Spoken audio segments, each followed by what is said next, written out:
Hi guys, welcome to today's episode of Becoming. My name is Camila Mkupo and this is Becoming. I guess you wonder where I've been.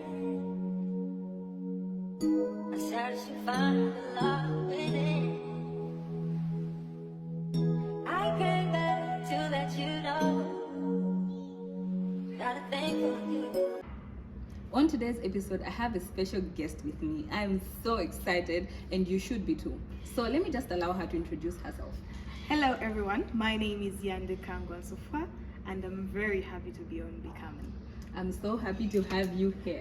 So, without dragging so much and, wasting so much time, I would like to just start by you telling us about yourself. Who is Yande Nsofwa? Who is me? That's a very difficult question to ask because to ask and answer, because sometimes you get to question, who am I? Yeah. And who's Yande? Yeah. Yande is a student at CopperRose University. Okay. She's a water advocate, a content creator. I call myself a wannabe content creator because I've been doing this for so long and I feel like I'm still wanting to be a content creator. Okay, I feel that. So yeah.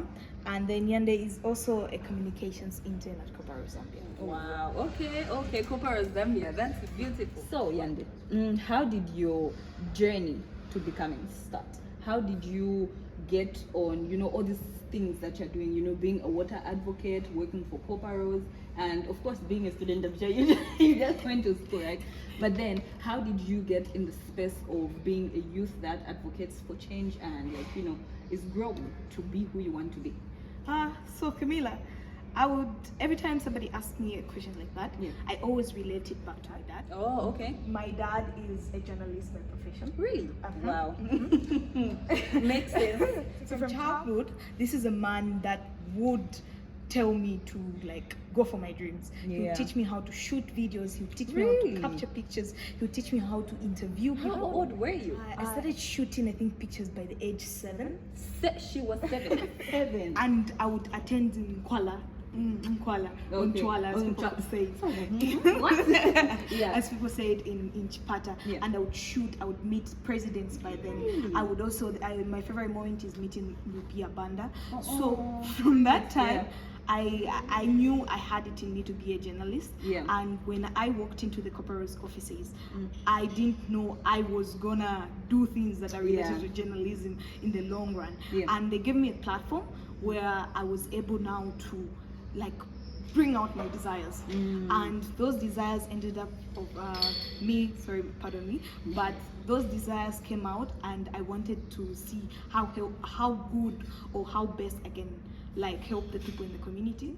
So CopperRose Zambia mostly by that time was dealing with HR. And I would go into the communities. I would see what CopperRose was teaching me and what I was teaching the people out there. And I discovered I was good and I was helping a number of people. Yeah. And I chose a topic that sits well with me, which is water. Yeah. And my dad is a waterman. He's been working in the water sector for 15 years now. Yeah. And I was just like, yes, this is me, this is my calling. So I decided to speak for the people, especially last year.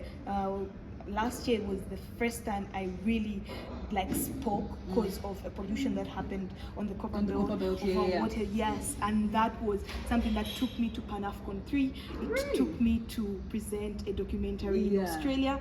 So that was powerful. And having CopperRose to back me up through all this, seeing my journey, telling me I can do it, telling me the processes I can go through. Through the fellowship as well. There's a fellowship at CopperRose. So that fellowship also helped me. They recently brought it to CBU, so I'm so excited for that one. I'm hoping we get on it. We were so upset when they just said no Copper Belt, and was it Mukua? No, this one they brought CBU and Mukua. Like, one thing you should always know is maybe if they choose a specific area, keep calm and ask yourself, they will come. The time is coming. Okay. All right. I think the two things that have stood out for me, and I would like to ask. The first thing is you've talked a lot about your dad and how I feel like he's really played a big role in the things that you've chosen. The water and journalism. So can you tell us a little bit about your dad? My dad. Oh my God, Camila, you've got me to talk about my dad or me? No, just a sentence or two, because he sounds like a really huge part of your life. He's a huge. My dad has been a huge part of my life. Yeah. Because of career-wise, he's somebody who always used to tell my sister and I, and my brothers as well. But I feel like he used to tell my sisters and I, get an education first. Get an education. Do what you love, and that's been my dad. That's been his voice. Yeah. So this is somebody. He's the perfect dad. I would say he does a lot for my sister and I. I'm saying my sister and I because what dad is girls. That makes, of course, it explains a lot. All right. So now to the path that you decided to choose, of course, being inspired by your dad, right? But then you've talked about, the fact that you got an opportunity last year to travel to Australia. I didn't travel, but I did present. You did present. Okay, Yes. okay. Yeah. How did you get in the space of actually, doing the applications? How did you find the opportunities? How did you get yourself in that space? Like the specifics of it. So every time I think of my Australia trip, I always say it was meant to be. Okay. Because on the 22nd of March this year, we celebrate World Water Day. And last year was 22nd of March. I was saying it, I was preaching it. Yeah. And I actually hosted a run for the 22nd.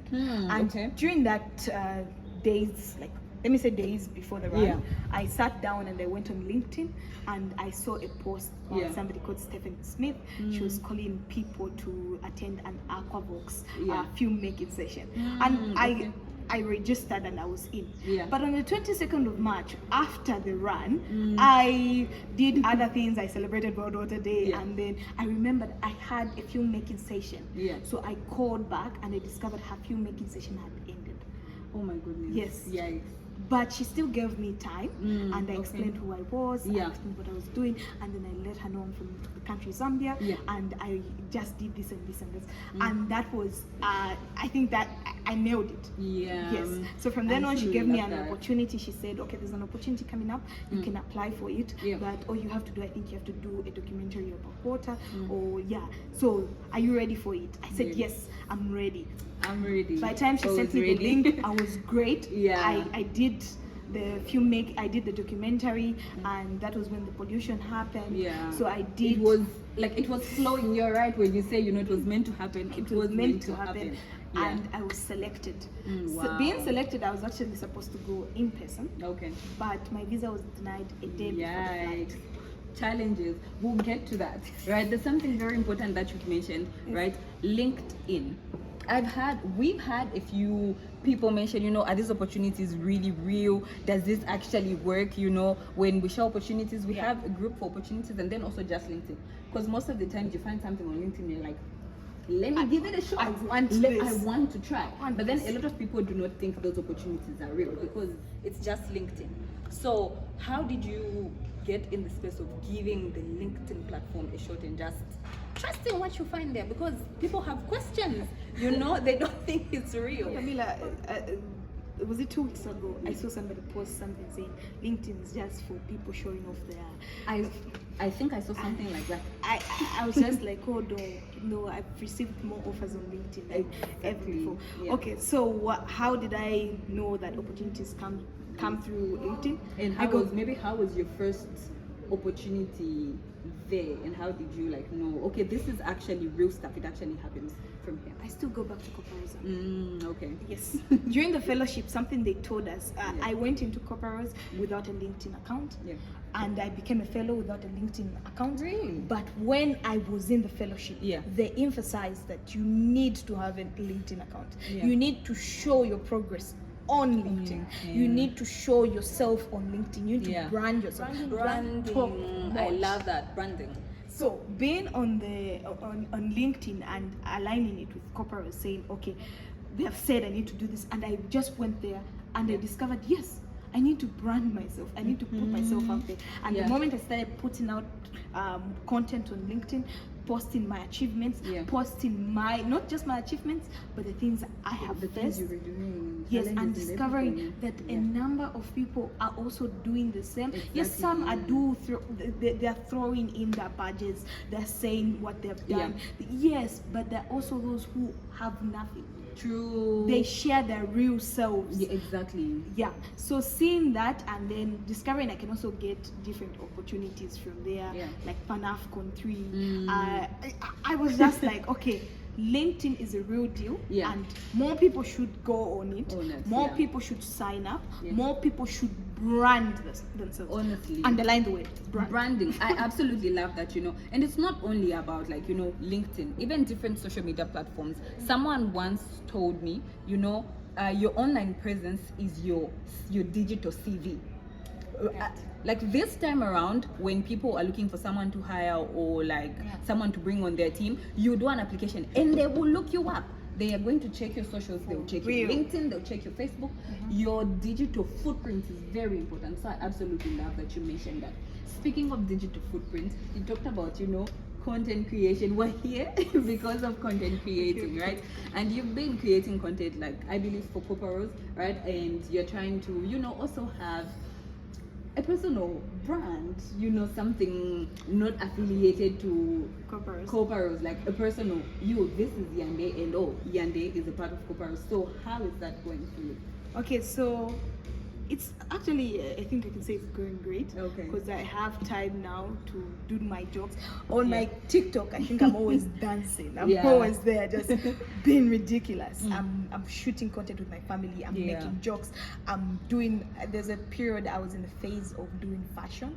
Really? Let me tell you, I've tried a lot of things on TikTok. It's not easy to find your niche, but hey, we try it. And then going into the NGO sector, and then I get to learn saying an NGO needs this and this and this. So there are like two different brands, and I need them to work at the same time. Because the moment I drop on my personal brand, then that means I'm not doing much on the organization brand. So I need to be lifting them. That's my next question, right? How do you have checks and balances? Okay, this is my professional brand and this is my personal brand. You want to dance, you want to be funny, right? You want to have your own TikTok page, for example, and you still want to have a professional space where, this is what I do. I actually have this work that I do outside me being myself and having time with my family. How are you balancing that? So at the end of last year, I discovered I could use Instagram and Facebook to just post randoms, and that would build engagement. For real, it builds engagement. You post at the same time, builds engagement. So I agree. I highly agree. Yeah. So I started posting on Instagram and Facebook, and I said, this is mine. My family won't go on Instagram, no Facebook. Okay. They will do when I feel comfortable, but they will mostly go on TikTok. Yes. Then I went like, professionally, I will go on LinkedIn. No matter what, I will go on LinkedIn. Sometimes on Facebook, I get that LinkedIn page and I post, I am thrilled to announce all the time. My goodness. And all the time. That's how I'm directing. I'm using all social media platforms except from X. I still don't know how to use X. I don't even have an account. I have like 4. So that's how I direct, saying, okay, professionally, this is what I've been doing. LinkedIn. And I have a very good supervisor and mentor who's able to tell me, okay, this is where you're going a bit. Do this. You have an eye for this. I want you to work on it. And was it last week? She was telling me, I want you to read on this. And I'm like, okay, she wants me to read. She wants. And I'm gonna do it. I will read. I love that. That's something that I also did. I love that you've mentioned that, right? It's very important to separate parts of your life. It's also okay. Like personally, my TikTok and my Instagram are closely affiliated. My LinkedIn and my Facebook are professional, right? But then I do post from time to time things that are like on my Instagram to my Facebook. It depends on what I'm posting. That helps a lot because especially when you're getting in the professional space, most of the times we get so carried away with wanting to go all up professional and it steals away from your life. because like you said, you know, you're affiliated to CopperRose. That's where like you work and everything professional is there. But then there's also you who wants to be funny, you who wants to dance. You can't post that on LinkedIn. You can't do that. So it's okay to separate, and I absolutely love that. The people on LinkedIn don't even know I try to dance. No, how can they know? Unless you know. I'm joking. I'm a very, very, very smart girl. I don't dance. I don't. LinkedIn people, we don't do that here. I don't do that. So the last thing that I'd like to know, you talked about having a mentor, right? When did you? I personally had my first mentor when I was like in first year, and I've had like different mentors from here and there, and different people have been guiding me. So what can you say about mentorship? How has that been for you? And have you only had one mentor, different mentors? What has been your experience? Okay, so I think I've had a number of mentors, but I don't think we've defined it. Mentor, mentee. You're my mentor. Yeah. No. There are these two young men. I always say during my lobola, don't forget them. Don't carry them. Let them come. Please, my brothers. They know substance. Carry those two boys. Yes. So these young men sit me down when they see I'm not going in order. They just say, sit down. This is what you're supposed to do. Yeah. When I was studying, you know, I need to mention this guy. His name is Makungu Piri. Okay. When I was starting out, trying to be a content creator, I said, Makungu, have you seen Olivia? And he looked at me and said, yeah, you can also do things like Olivia. And I said, I'm scared. I'm scared. Me too. I love Olivia. She's so inspirational. Very. So when Makungu sat me down and said, you have an eye for things and you can do content. You can do content, go for it. Even when I felt I wouldn't go for it, there were certain times I would sit him down and say, I feel like people don't like what I'm posting. He goes like, but I like it. I love that. Someone actually said, you know, it's very difficult.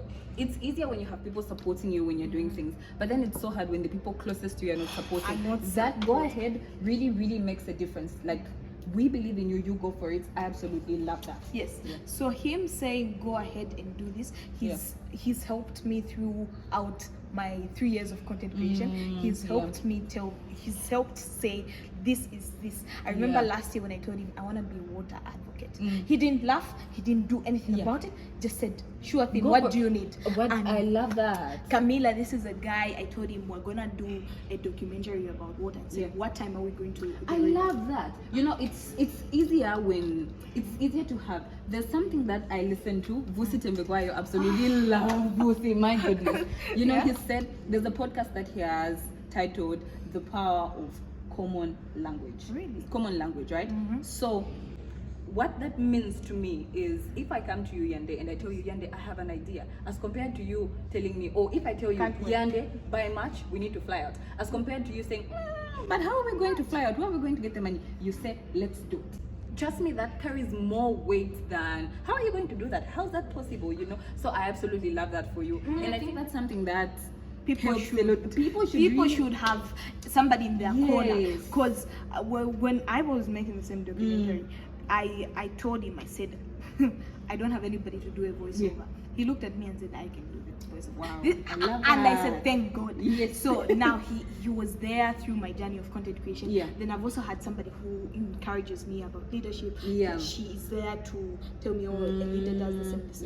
And just this year I was setting my goals, and she was there saying, this is what you need on your goals, this is how you need to write them. And I'm like, okay, these are people I need in my life. These are the people I need. And then there are also those mentors that are there emotionally. They get to say, okay, me, I'll just tackle your emotions. You are like this and you're like this. So I think have people. I've had people ask me questions for but only like, it's okay to actually have different people mentoring you and guiding you in different aspects of your life. Understand that people have different strengths, right? But as a person also, you have different aspects of yourself. Like you've mentioned, you are a water advocate, and that's the part that someone who understands you, they can guide.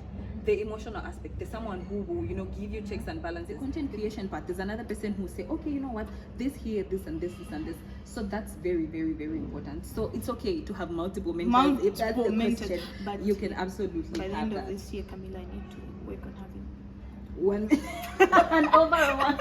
I need to be stable. Like having one niche and one mentor is a goal for this year. I love that. And so that's what I'm working on. One mentor will prioritize you, and you prioritize them. Yes. And I think and then you also have other people that you have other people. You have friends, Camilla. Friends. There's a difference. I get to say someone I know and a friend. These are two different. It's important to differentiate.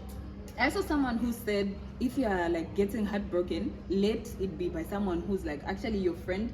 Differentiate people. If it's a colleague. If it's a business partner, if it's differentiate people. Okay. That being said, I just want you to say one last thing to our listeners, you know, about becoming someone who wants to build themselves, who wants to brand and grow themselves. What advice can you give?